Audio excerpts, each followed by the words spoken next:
நமக்கு அதை சொல்லுகிறார். ஹல்லேலூயா. ஒருவேளை நமக்கு தேவையான அந்த சூழல்கள், நம்ம அந்த பாடுகள் வழியில், பிரச்சனைகள் வழியில், வேதனையான நிலையில் போகும்போது இந்த வேத வார்த்தைகள் நமக்கு மிகவும் ஆசீர்வாதமாக இருக்கும். நமக்கு தனிப்பட்ட விதத்தில் இந்த வெளிப்பாடு நமக்கு பிரயோஜனமாக இருக்கும். ஹல்லேலூயா. ஆகவே 3 விதமான விதத்தில் பாடுகள் வருகிறது. ஒன்று, நீதியின் நிமித்தமாக பாடுகள். ஹல்லேலூயா. நம்ம நீதி செய்கிறதுனாலேயே ஒரு சில பாடுகளை நம்ம என்ன செய்யணும், சந்திக்க வேண்டியது இருக்கும். 2வது, இயேசு கிறிஸ்துவின் நிமித்தம் வருகிற பாடுகள். 3வதாக, நம்ம பிறருக்கு நன்மை செய்கிறதுனால வருகிற பாடுகள். பிறருக்கு நன்மை செய்கிறதுனால வருகிற பாடுகள். ஹல்லேலூயா. ஆண்டவர் இயேசு அவர் எப்படியெல்லாம் நன்மை செய்கிறாரு என்று நம்ம இங்கே பார்க்கலாம். மார்க்கு சுவிசேஷம் 5ஆம் அதிகாரம் 1ஆம் வசனமும் 2ஆம் வசனமும். பின்பு அவர்கள் கடலுக்கு அக்கறையில் உள்ள கதரையினருடைய நாட்டில் வந்தார்கள். அவர் படவிலிருந்து இறங்கின உடனே அசுத்த ஆவியில் ஒரு மனுஷன் பிரேத கல்லறையிலிருந்து அவருக்கு எதிராக வந்தான். அதே அதிகாரம் 15ஆம் வசனம். மார்க்கு. இயேசுவினிடத்தில் வந்து லேகியோனாகிய பிசாசுகள் பிடித்திருந்தவன் வஸ்திரம் தரித்து உட்கார்ந்து புத்தி தெளிந்திருக்கிறதை கண்டு பயந்தார்கள். ஆண்டவருக்கு மகிமையுண்டாவதாக. இந்த மனுஷனுடைய அவனுடைய படுக்கை அவன் பிரேத கல்லறை அண்டையில தான் இருக்குமா. அது மாத்திரமல்ல, அவனுடைய சரீரம் கல்லுகளினாலே தன்னை காயப்படுத்தி கொள்வானா. இந்த மனுஷனை ஆண்டவர் ஒரு வாடகைக்கு ஒரு படகை எடுத்துக்கொண்டு தேடி போகிறார். ஹல்லேலூயா. தேடி போய் அவனை சுகமாக்குகிறார். எவ்வளோ நல்ல ஆண்டவர். அவங்க தகப்பன் தாய் கைவிட்டுட்டாங்க. ஏன்னா பிசாசுனுடைய கொடூரமான அந்த தாக்குதல்கள் உள்ள 6000 பிசாசு இருக்கு. எத்தனை பிசாசு? 6000 பிசாசு. அப்போ அவனை கொல்லுகிறதுக்கு அந்த பிசாசு ஆயத்தமாக இருக்கிறது. ஆனால் இயேசு என்ன செய்கிறார்னா, அந்த மனுஷனை தேடி போகிறார். தேடி போய் அவனுக்குள்ள இருக்கிற பிசாசுகளை துரத்துகிறார். அந்த மனுஷன் சுகமாயிட்டான். இப்போ சுகமானவன் அவன் வஸ்திரம் தரித்து, ஆண்டவர் வஸ்திரம் கொடுக்கிறார் அவனுக்கு. சொல்லுங்களேன், வஸ்திரம் தரித்து. ஹல்லேலூயா. யார் அப்படி தேடி விசாரிப்பா? எவ்வளோ நல்ல ஆண்டவர். ஹல்லேலூயா. நம்முடைய வாழ்க்கையில் எந்தெந்த இடங்களில் நம்ம வெட்கப்பட்டிருக்கிறோமோ, அவமானப்பட்டிருக்கிறோமோ, அந்த நிலைகளில் வந்து நம்மை விடுவிக்கிறவர், நம்மை உயர்த்துகிறவர் இயேசு. ஹல்லேலூயா. அவர் நன்மை செய்கிறவராகவே சுற்றி திரிந்தார்.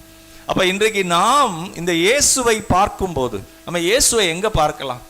ஆண்டவர் இயேசுடைய ஒரு நல்ல படத்தை வாங்கி வச்சு அழகாக இருக்குங்க, அதை பார்க்கலாமா? இல்லை அப்படியே கண்ணை மூடி அவர் சிலுவையில் அவர் அப்படியே பாடுபட்டாரே, அல்லது அவர் உயிரோடு எழுந்தாரே, அதை பார்க்கலாமா?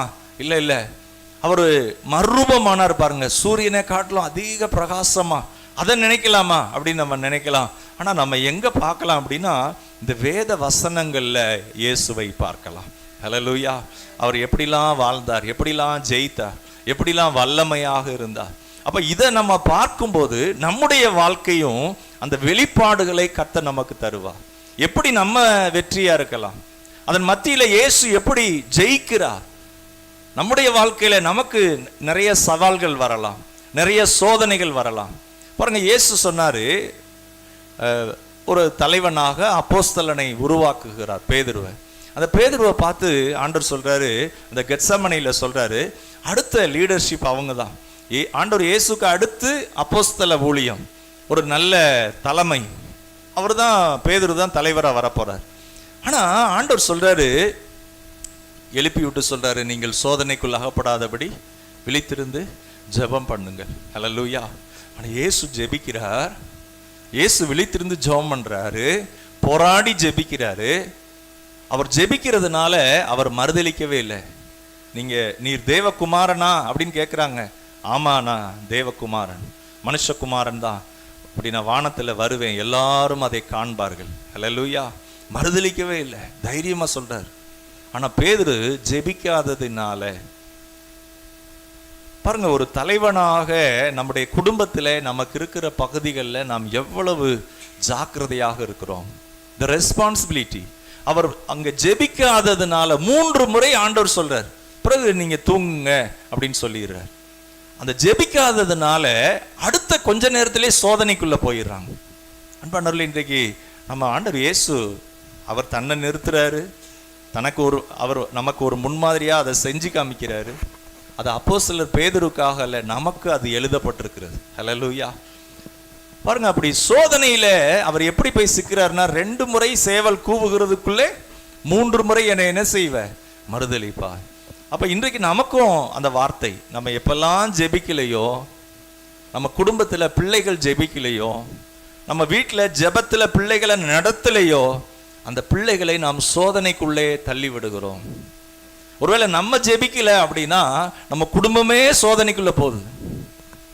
பாருங்க, ஒரு வீட்டுல குடும்ப தலைவர் சரியில்லைன்னு வச்சுக்கோங்க, அந்த வீடு எவ்வளவா பாதிக்கப்படும். ஒருவேளை ஒரு குடும்ப தலைவர் எந்த வித பொறுப்பும் இல்லாம அவர் இஷ்டம் போல இருக்கிறாரு, பிள்ளைகளை பத்தி அக்கறையே இல்லை, பிள்ளைங்க சாப்பிட்டாங்களா, ட்ரெஸ்ஸு நல்ல ட்ரெஸ்ஸு, பிள்ளைங்க படிச்சாங்களா, எதையுமே கேட்கலன்னு அந்த வீடு என்ன ஆகும்? அதே போல ஒரு தேசத்தின் தலைவன், ஒரு தேசத்தினுடைய அந்த லீடர் அவர் சரியில்லைன்னா அந்த தேசமே பாழாகும். பாருங்க, அப்போ இன்றைக்கு நம்முடைய பகுதிகளில், நம்முடைய வாழ்க்கையில நமக்கு வருகிற ஒவ்வொரு சவால்கள்லையும் நம்ம இயேசுவை போல அணுகுகிறோமா, இல்லை உலகத்தாரை போல அந்த பிரச்சனையை எப்படி சந்திக்கிறோம்? ஏன்னா நமக்கு ரெண்டு விதத்தில் இருக்கு. ஒன்று, இயேசுவை போல நம்ம சந்திக்கிற விதங்கள் இருக்கு, இல்லை நம்ம இந்த உலகத்தாரை போல. ஹல்லேலூயா, ஆண்டவருக்கு மகிமை உண்டாவதாக. பாருங்க, பேதுரு திரும்ப ஆண்டவர்கிட்ட கேட்கிறாரு, ஆண்டவரே எனக்கு திரும்ப ஒரு ஆப்பர்ச்சுனிட்டி கொடுங்கப்பா. மறுதலித்த அந்த பேதுருவை ஆண்டவர் திரும்ப போய் சந்திக்கிறாரு, திரும்ப அந்த வாய்ப்புகளை கேட்கிறாரு. அன்பானவர்களே, அந்த பேதுருவை திரும்ப கர்த்தர் அவருடைய அன்பினால நிரப்பி மன்னித்து அந்த மனுஷனை அபிஷேகித்து அதற்கு பிறகு அந்த பேதுரு அற்புதமான ஊழியத்தை செய்கிறார். ஹல்லேலூயா. அப்ப இந்த வேதம் நமக்கு என்ன செய்யுதுன்னா, எங்கெல்லாம் மனுஷன் தவறு பண்ணுகிறான் அந்த தவறை அப்படியே ஆண்டவர் எழுதி வச்சிருக்கிறார். தவறு பண்ண மனுஷன் திரும்ப எப்படி ஒரு கர்த்தரோடு இணைந்து அவரோடு ஜெபித்து எப்படி ஒரு வெற்றியுள்ள மனிதனாக மாறுகிறான், அதையும் இங்கே வேதம் சொல்லுகிறது. ஹல்லேலூயா, ஆண்டவருக்கு மகிமை உண்டாவதாக. சரி, 3 விதமான காரியங்களை பார்த்தோம். கர்த்தர் நல்லவர். இதை ஒரு தீமையை நன்மையினாலே வெல்ல முடியும். கைகளை உயர்த்தி சொல்லுங்க, தீமையை நன்மையினாலே வெல்ல முடியும். ஹல்லேலூயா, ஆண்டவருக்கு மகிமை உண்டாகட்டும். பாடுகள் மத்தியில கர்த்தர் அப்படியே அதிசயங்களை செய்து விடுவார். ஹல்லேலூயா. ஒரு சில நேரம் நமக்கு பாடுகள் வரும் பார்த்தீங்களா, அந்த பாடுகள் மத்தியிலே நம்மை நடத்தி கொண்டு போகிறப்பயே அதுல நம்ம பின்வாங்கி விடக்கூடாது. அதுல கர்த்தரோடு இணைந்து கர்த்தரை சார்ந்து துதித்து ஆண்டவர் மகிமைப்படுத்தி கொண்டு இருக்கும் போதே அந்த பாடுகளின் மத்தியிலே கர்த்தர் உங்களை சந்தித்து விடுவார். ஹல்லேலூயா, ஆண்டவருக்கு மகிமை உண்டாவதாக. அதே போல உலர்ந்த எலும்புகளை கர்த்தர் ஒரு சேனையாய் மாற்ற முடியும். உலர்ந்து போன எலும்புகளை கர்த்தர் என்ன செய்ய முடியும்? சேனையாய் மாற்ற முடியும். உங்க வாழ்க்கையில வனாந்திரமா இருக்கிற இடத்துல அந்த வனாந்திரத்துல கர்த்தர் அந்த வனாந்திரத்தை அவர் வயல்வெளியாய் மாற்ற முடியும். எத்தனை பேர் அதை விசுவாசிக்கிறீங்க? ஹல்லேலூயா. அவாந்திரமா இருக்கு, தண்ணியே இல்லை, ரொம்ப ட்ரையா இருக்கு, அந்த தண்ணி இல்லைன்னா அங்க வாழவே முடியாது. அந்த அப்படிப்பட்ட அவாந்திர வெளிகளை கர்த்தர் ஆறுகளாய் மாற்றுவார். ஹல்லேலூயா. அவருக்கு ஒரு பேர் இருக்கு, என்னன்னா வாக்கு மாறாதவர். முந்தினவைகளை நீ நினைக்க வேண்டாம், பூர்வமானவைகளை சிந்திக்க வேண்டாம். ஒரு சிலது எதையோ எண்ணி எண்ணி கவலைப்பட்டுக்கிட்டே இருக்க வேண்டாம், நான் புதிய காரியத்தை செய்கிறேன். ஹல்லேலூயா. அவர் என்ன செய்யறாராம்? புதிய காரியங்களை செய்கிறார். எப்படிப்பட்டவர்னா, வனாந்திரமான அந்த வாழ்க்கையில உங்களுக்கு அவர் புதிதான காரியங்களை செய்கிறவர். அவாந்திரமாயிருக்கிற காரியங்களை கர்த்தர் அந்த இடத்துல அவர் அதிசயங்களை செய்கிற கர்த்தர். ஆண்டவருக்கு மகிமை உண்டாவதாக. பாருங்க, அப்போ ஒருவேளை இந்த பாடுகள், இந்த மார்க் 15 அதிகாரம் அது முழுவதும் பாடுகளை குறித்து, அவரை அடிச்சாங்க, அவர் மேல காரி துப்புனாங்க, அவருடைய வஸ்திரத்தை பங்கிட்டாங்க, அவர் எல்லாரும் நடந்து போகிற அந்த மெயினான பாதையில அந்த சிலுவையில வைத்து அவரை கேவலப்படுத்துறாங்க. இதெல்லாம் நடக்குது. பாருங்க, நம்முடைய வாழ்க்கையில பாடுகள் பிறர் நிமித்தமாக நம்ம பாட அனுபவிக்கலாம். பிறர் தீமை செய்யறதுனால நம்ம ஒருவேளை பாட அனுபவிக்கலாம். இப்போ இந்த பேண்டமிக் டேஸ், இந்த லாக்டவுன் காலங்களில் எல்லாரும் கஷ்டப்பட்டாங்க, ஆண்டவருடைய பிள்ளைகளும் அந்த பாதைக்குள்ளே கடந்து போனாங்க. ஏன் அப்படின்னா இந்த பூமி ஒரு விழுந்து போன ஒன்றாக இருக்கிறது, மனுக்குலம் விழுந்து போன ஒன்றாக இருக்கு. எல்லாருக்கும் கஷ்டம் வந்துச்சு, நமக்கும் அந்த கஷ்டம். அது இந்த பூமியில் நம்ம இருக்கிறதுனால அதன் வழியே கடந்து போகிறோம். ஆனாலும் கர்த்தர் நம்மை பாதுகாத்தார். அல்லேலூயா. அன்பானவர்களே, பாருங்க, அப்போ இந்த பாடுகளை நாம் எப்படி சந்திக்கிறோம் என்பதை குறித்து நம்ம பார்க்கலாம். யாக்கோபு 4ஆம் அதிகாரம் 14ஆம் வசனம். யாக்கோபு 4:14.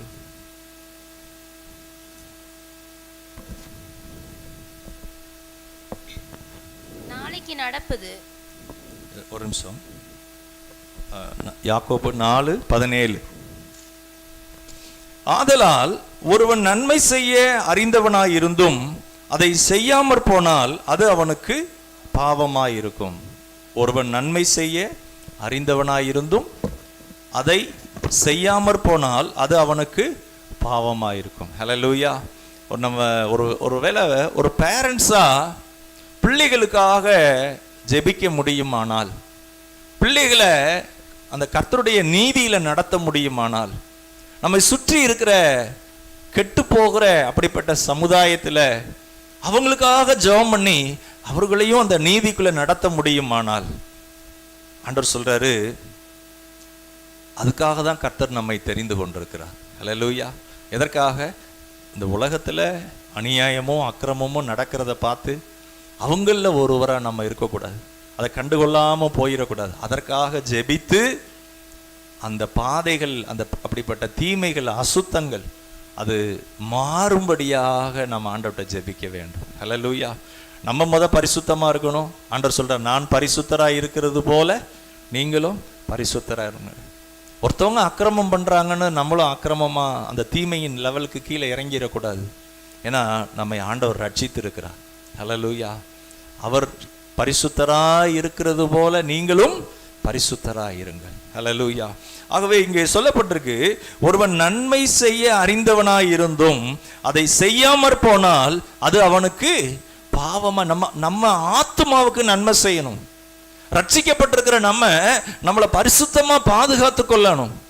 நீங்க வேலை பார்க்குற இடத்துல, நீங்க இருக்கிற தேசத்துல, அது வெளியூரா இருக்கலாம், ஒரு பெரிய சிட்டியா இருக்கலாம், அந்த இடத்துல ஆண்டவர் உங்களை ஒரு சுவையாக வைத்திருக்கிறார். So good taste. இந்த உப்பு இருக்கு பார்த்தீங்களா, அந்த குழம்புல உப்பு இல்லைன்னா அது டேஸ்டே இருக்காது. கொஞ்சோண்டு அந்த உப்பை போட்டு அதை சாப்பிடும்போது அவ்வளோ சுவையாக இருக்கும். ஆண்டவருக்கு மகிமை உண்டாவதாக. நீங்க இருக்கிற இடத்துல அந்த மகிமையை விளங்கத்தக்கதாக நீங்க உங்களை மறைத்து கொள்ள வேண்டியதா இருக்கும். நம்ம நிறைய நன்மை செஞ்சிருப்போம், அதற்காக ராத்திரி பகலா பாடுபட்டிருப்போம். ஆனா ஆண்டவர் சொல்றாரு, அதை நான் ஞாபகம் வச்சிருக்கிறேன், அதை நான் மறக்க மாட்டேன். ஆனா நீ என்ன செய்ய, நான் உனக்கு சொன்ன வேலையை செய்ய. ஹல்லேலூயா. கர்த்தர் அதற்கான பலனை தருவார். நம்ம ஒரு சில இடத்துல நம்மளை ஒரு ரொம்ப சாதாரண நிலையில இருக்கிற மாதிரி இருக்கும், மறைச்சி வச்சிருப்பாரு. ஒரு சில இடத்துல கர்த்தர் வெளியரங்கமாக மகிமைப்படுத்துவார். ஹல்லேலூயா. அப்ப அதான் ஆண்டவர் சொல்றார், நீங்கள் பூமிக்கு உப்பாய் இருக்கிறீங்க. எப்படியா பூமிக்கு? பூமினா எத்தனை சிட்டி இருக்கு உலகமெங்கும், எல்லா இடங்களுக்கும் நீங்க அந்த சுவையை காண்பிக்கணும். அந்த உப்பு என்ன ஆயிரும், அந்த உணவுக்குள்ள மறைஞ்சிரும். குழம்புலையோ சாப்பாட்டுல உப்பு தெரியாது, ஆனா அதுல இருக்கிற அந்த டேஸ்ட் இருக்கு பாருங்க, சுவை. அடுத்து சொல்றாரு, உலகத்துக்கு நீங்கள் எப்படி இருக்கிறீங்க? வெளிச்சமா இருக்கிறீங்க. ஹல்லேலூயா. உங்க வெளிச்சம் ஏதோ ஒரு சிற்றின்பத்தினால, கசப்புனால, பெருமையினால, வைராக்கியத்தினால, நம்முடைய அவயங்களை அர்ப்பணிக்காததுனால அந்த வெளிச்சத்தை மரக்கால போட்டு மூடிடாதீங்க அப்படிங்கிறார். ஹல்லேலூயா. உங்களுக்குள்ள இருக்கிற வெளிச்சத்தை அணையாம காத்துக்கோங்க. அந்த வெளிச்சம் என்ன செய்யட்டும்? பிரகாசிக்கட்டும். நம்முடைய அந்த வெளிச்சத்தை, நம்ம பிள்ளைகளுக்குள்ள இருக்கிற வெளிச்சத்தை அணைக்கிறதற்கு எத்தனையோ காரியங்கள் வரும். பிள்ளைகள் வாழ்க்கையில வரும், பிள்ளைகள் கெட்டு போகிறதுக்கான காரியங்கள் வரும், அது வஞ்சகமா வரும், நம்முடைய வாழ்க்கையில வரும். ஆனா நம்ம என்ன செய்யணும்? அதை அணையாம ஜாக்கிரதையா காத்து கொள்ளணும். உங்கள் வெளிச்சம் அது பிரகாசிக்கிறத பார்த்து பிதாவை மகிமைப்படுத்த வேண்டுமா? ஹல்லேலூயா. ஆண்டவருடைய நாமம் மகிமைப்படுவதாக. நாம் இங்கே யோசேப்பை குறித்து நாம் ஒரு காரியங்களை பார்க்கலாம். ஆதியாகமம் 45ஆம் அதிகாரம் 5ஆம் வசனம், 5லிருந்து 7ஆம் வசனம் வரை. ஆதியாகமம் 45 5ஆம் வசனத்திலிருந்து 7ஆம் வசனம் வரை. என்னை இவ்விடத்தில் வரும்படி விற்று போட்டதினால் நீங்கள் சஞ்சலப்பட வேண்டாம். பாருங்க, யோசேப்புக்கு வந்த பாடுகள் என்ன தெரியுங்களா? அவர் நன்மைதான் செஞ்சாப்புல. அந்த யோசேப்பை சகோதரர்கள் என்ன செய்யறாங்க? பொறாமப்பட்டு அடிக்கிறாங்க. பொறாமப்பட்டு அவனை என்ன செய்யறாங்கன்னா ஒரு குழியில தூக்கி போடுறாங்க. அந்த யோசேப்பு கெஞ்சுறான், அண்ணே அண்ணே விட்டுருங்கண்ணே அப்படிங்கிறான், அழுகுறான், தயவா என்ன விட்டுருங்கண்ணே அப்படின்னு. ஒருத்தரும் கேட்கவே இல்லை. ஏன்னா அவன் மேல அவங்க அப்பா பிரியமா இருந்தார். அவன் பல வர்ண அங்கிய உடுத்தி இருந்தான். அவனுக்கு ஆண்டவர் சொப்பனங்களை கொடுத்தார். ஒரு சில காரியங்களை நடக்கிறத முன்னக்கூட்டியே அவனுக்கு வெளிப்படுத்தினார். அந்த அதையெல்லாம் சொன்ன உடனே அவங்க வீட்டில் எல்லாருக்கும் பொறாம வந்துடுச்சு. நீ இன்னும் அவ்வளோ பெரிய மனுஷனா வந்துடுவியா அப்படின்னு. அந்த சகோதரர்கள் அவங்க என்ன செஞ்சாங்க? அடிச்சு அந்த குழியில தூக்கி போட்டாங்க. அடுத்து அவனை எடுத்து வித்துட்டாங்க. இப்ப தெரியாத தேசத்துக்கு போயிட்டாப்புல. அந்த தேசத்துல அவங்க அப்பா கிடையாது, அவங்க ஃபேமிலியில இருக்கிற யாருமே கிடையாது. ஆனா ஒரே ஒரு நம்பிக்கை, பிரியமானவர்களே, அவன் அந்த போத்திபார் வீட்டில் அவங்க அந்த போத்திபாருடைய மனைவி ஒரு பொய்யான குற்றச்சாட்டு சொல்றா. அவள் ஒரு அசுத்த காரியங்களுக்கு அவனை கூப்பிடுறா. அவன் அதை உதறி விட்டு போகிறான், ஓடுறான். அதனால அவன் சிறைச்சாலைக்கு போகிறான். அந்த சிறைச்சாலையிலையும் நம்பிக்கையோடு உண்மையாக இருக்கிறான். ஹல்லேலூயா. எப்படிங்க சிறைச்சாலையில இருக்க முடியும்? அப்பா இல்லை, சகோதரர்கள் இல்லை, பாடுகள், ஆனாலும் நம்பிக்கை இருக்கு. அன்பானவர்களே, இன்றைக்கு உங்க வாழ்க்கையில எல்லாமே வித்தியாசமா இருக்கலாம். ஆனா கர்த்தர் உங்க வாழ்க்கையை மகிமைப்படுத்த போகிறார். உங்க வாழ்க்கையை மகிமையானதை மாற்ற போகிறார். விட்டு விடாதீங்க. இந்த யோசேப்பு விடல. அந்த நம்பிக்கையை அதுல உறுதியா இருந்தார், நம்பிக்கையோட இருந்தார். அடுத்ததாக அந்த சிறைச்சாலையில அந்த வேலை செய்கிறாரு. அங்க இருக்கிற வேலைகள்ல அவன் உத்தமமா இருந்ததுனால அவனை தலைவனாக வச்சுட்டாங்க, பொறுப்பா. அந்த சிறைச்சாலையில 2 பேர் வர்றாங்க. அந்த நாட்டில் இருக்கிற ராஜாவுக்கு கீழே பணிவிடை செய்தவங்க. அவங்கள 2 பேருக்கு அவங்க கண்ட கனவை அந்த யோசேப்பு விளக்கம் சொல்றாப்புல.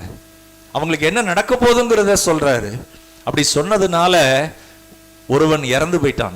சொன்னபடியே அப்படியே நடந்துச்சு. ஒருவன் உயர்ந்த ஸ்தானத்துக்கு வந்துட்டான். அப்ப சொன்னாப்புல, நீ என்ன மறந்துடாத, நீ திரும்ப நீ நல்ல நிலைக்கு வந்துருவ, வந்தவொடனே என்ன மறந்துடாத, நான் செய்யாத குற்றத்துக்காக இந்த சிறைச்சாலையில இருக்கிறேன் அப்படின்னு சொல்றாப்புல. ஆனா அவன் மறந்தே போயிட்டான். எவ்வளவு பாடுகள் பாருங்க. ஆனா கர்த்தர் அந்த யோசேப்பை, ராஜாவுக்கு ஒரு சொப்பனம் வருது, அதை விளக்க சொல்றதுக்கு ஒருத்தருமே இல்லை. அப்பதான் அந்த மனுஷனுக்கு, நான் ஒரு சிறைச்சாலையிலே ஒரு எபிரேயனை பார்த்தேன், அவன் சொப்பனங்களுக்கு விளக்கம் சொல்லுகிறவன். ஹல்லேலூயா. அதை வாசிக்கலாம். ஆதியாகமம் 50ஆம் அதிகாரம் 20ஆம் வசனம். ஆதியாகமம் எல்லாரும் எடுத்துக்கொள்ளலாம். 50ஆம் அதிகாரம் 20ஆம் வசனம்.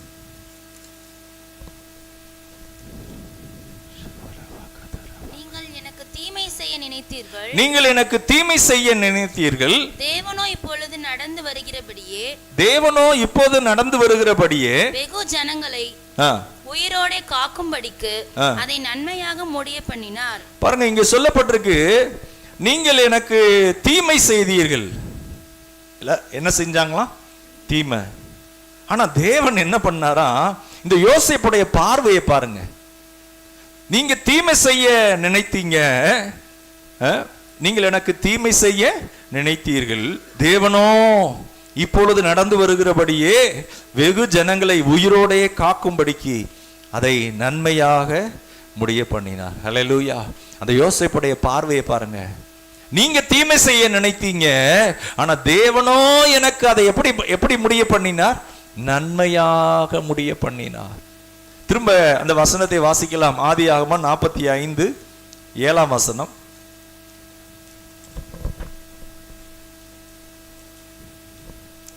45 7. பூமியிலே உங்கள் வம்சம் ஒழியாமல் இருக்க உங்களை ஆதரிக்கிறதற்காகவும் பெரிய ரட்சிப்பினால் உங்களை உயிரோடே காப்பதற்காகவும் தேவன் என்னை உங்களுக்கு முன்னமே அனுப்பினார். ஹல்லேலூயா. யோசேப்பு என்ன சொல்றாரு? தேவன் என்ன அனுப்பினார். யார் அனுப்புனா? தேவன். இன்றைக்கு ஆண்டவர் உங்களை ஒரு இடத்துல வைக்கிறார் அப்படின்னா உங்களை கொண்டு ஒரு சில காரியங்களை செய்வதற்காக. ஹல்லேலூயா. இந்த யோசேப்ப அங்க போன போது எதற்காக அங்க போனார்னு தெரியல. ஆனா அங்கு சொல்லப்பட்டிருக்கு வெகு ஜனங்களை, உலகமெங்கும் பஞ்சம், ஆனா அந்த எகிப்துல மாத்திரம் செழிப்பா இருக்கு. எகிப்துல மாத்திரம் இங்க இவங்களுடைய குடும்பத்தார் அங்க வர்றாங்க, அவங்களை எல்லாம் ஆதரிக்கிறதற்காக கர்த்தர் என்னை அனுப்பினார். ஹல்லேலூயா. கர்த்தர் என்னை என்ன செஞ்சாரு? அனுப்பினார். அந்த பார்வையை பாருங்க. தேவன் என்னை நடத்தினார். கர்த்தருடைய நாமம் மகிமைப்படுவதாக. நீங்கள் தீமையாக பண்ணினதை தேவன் அதை நன்மையாக முடிய பண்ணினார். இன்றைக்கு உங்க வாழ்க்கையில ஒரு சில நேரங்கள்ல தீமைகள்ல கடந்து போயிருக்கலாம். நம்ம வாழ்க்கையில வந்த தீமை ஏன்னு நமக்கு தெரியாம இருக்கலாம். ஆனா அந்த தீமையை கண்டு அதுல பின்வாங்கிறாதீங்க. தீமையை கண்டு வாழ்க்கையை விட்டுறாதீங்க, மனசை விட்டுறாதீங்க. அதை நன்மையாக கர்த்தர் முடிய பண்ணுவார். ஹல்லேலூயா. ஆண்டவருடைய அந்த பரிசுத்தத்துல இன்னும் உறுதியா இருங்க. இன்னும் கொஞ்சம் அதிகமா ஜெபிங்க. இன்னும் ஆண்டவரை துதி செலுத்துங்க. கர்த்தரை மகிமைப்படுத்துங்க. சங்கீதம் 8 சொல்லப்பட்டிருக்கு, பகைஞனையும் பழிகாரனையும் அடக்கி போட தேவரீர் உம்முடைய சத்துருக்கள் நிமித்தம் குழந்தைகள் பாலகர் வாயிலே பலன் உண்டு பண்ணினீர். ஹல்லேலூயா. இந்த குழந்தைகள்லாம் யாருன்னா ஆண்டவருடைய பிள்ளைங்க, ரட்சிக்கப்பட்டிருக்கிறவங்க. உங்க வாயில இயேசுவே அப்படின்னு சொல்லி துதிச்சு ஆண்டவரை ஸ்தோத்திரம் பண்ணி பாருங்க. கர்த்தர் உங்களை ஒரு விசேஷித்த பலத்தினால நிரப்புவா. ஆண்டவருக்கு நன்றி சொல்லுங்க. முறுமுறுக்காதீங்க, சோர்ந்து பின்வாங்கிறாதீங்க, பலவீனப்பட்டு போகாதீங்க.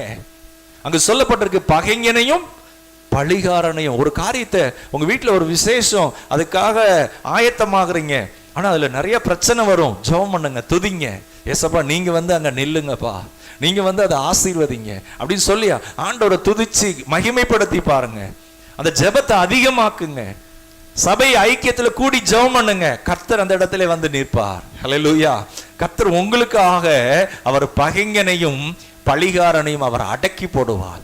அடக்கி போடுறதுக்கு என்ன செய்வாராம்? குழந்தைகள் பாலகர் வாயிலே பலன் உண்டு பண்ணினீர். சொல்லுங்களேன், பலன் உண்டு பண்ணினீர். ஹல்லேலூயா. எத்தனை பேர் வாயில நீங்க ஆண்டவரை துதிக்கிறீங்க, நன்றி சொல்றீங்க? ஹல்லேலூயா. உங்க வாயை திறக்கும் போது அது ஆற்றல் உள்ளதாக, அது ஜீவன் உள்ளதாக.